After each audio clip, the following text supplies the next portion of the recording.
Après le décès d'Amadou Gon Coulibaly et la démission de Daniel Duncan, Alassane Ouattara a coincé. Pour plus d'informations, après le générique.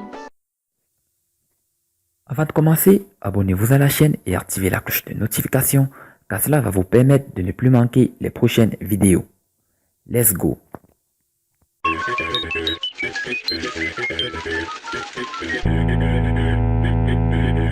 Décédé le 8 juillet 2020 à Abidjan, Amadou Gon Coulibaly a été inhumé vendredi dans sa ville natale de Korogo, en présence du président de la République, Alassane Ouattara. Depuis le décès inattendu du Premier ministre, la Côte d'Ivoire connaît des situations exceptionnelles. Le juriste Géo Foy Kwao explique ce qui attend le président Alassane Ouattara avant la présidentielle.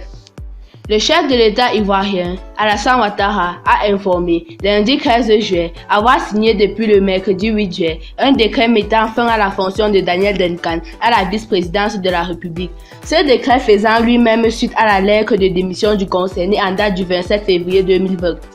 Le vice-président de la République, M. Daniel Duncan, a remis au président de la République, son Excellence M. Alassane Ouattara, sa démission du poste de vice-président de la République. Pour des raisons de convenance personnelle, par une correspondance en date du 27 février 2020, a fait savoir Pakri Achi, ministre secrétaire général de la présidence de la République. Une démission qui, ajoutée à la mort inattendue du Premier ministre Amadou Gon Coulibaly, met le chef de l'État dans une situation embarrassante. Selon Géo Foy Julien, politologue et auteur de Côte d'Ivoire, une démocratie sans démocrate, la démission de Daniel Duncan intervient dans un double contexte électoral et politique délicat. Nous sommes à 3 mois de la présidentielle.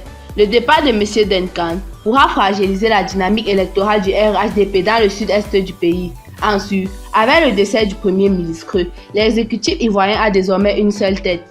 Ce monocéphalisme oblige le chef de l'État à une redéfinition, voire un rajustement en termes de stratégie politique, dit-il au micro d'Afrique sur 7. Interrogé sur l'utilité pour la Côte d'Ivoire de toujours conserver le poste de vice-président de la République, le juriste répond que le tricéphalisme dans un régime présidentiel a toujours été surabondant. Toutefois, relativise-t-il, le contexte n'est pas idéal pour opérer des réformes. Les fonctions primo-ministérielles et vice-présidentielles ne sont pas électives mais nominatives. Aussi, l'urgence pour le président de la République consiste à nommer de nouvelles personnalités pour occuper ces fonctions. La tâche ne sera pas aisée, prévient l'écrivain. À la question de savoir si cette situation ne pourra pas entraîner la Côte d'Ivoire dans une impasse politique, certaines à 4 mois de l'élection présidentielle d'octobre, Géo Foy Julien a répondu par la négative. Ces deux événements, c'est-à-dire le décès du Premier ministre et la démission du vice-président, n'impactent pas directement le processus électoral. M. Amadou Gon Coulibaly était certes candidat déclaré du RHDP. Mais sa candidature n'était pas confirmée par le Conseil constitutionnel. De ce qui précède, sa disparition ne peut pas occasionner le report des élections. Celle-ci voulue claire.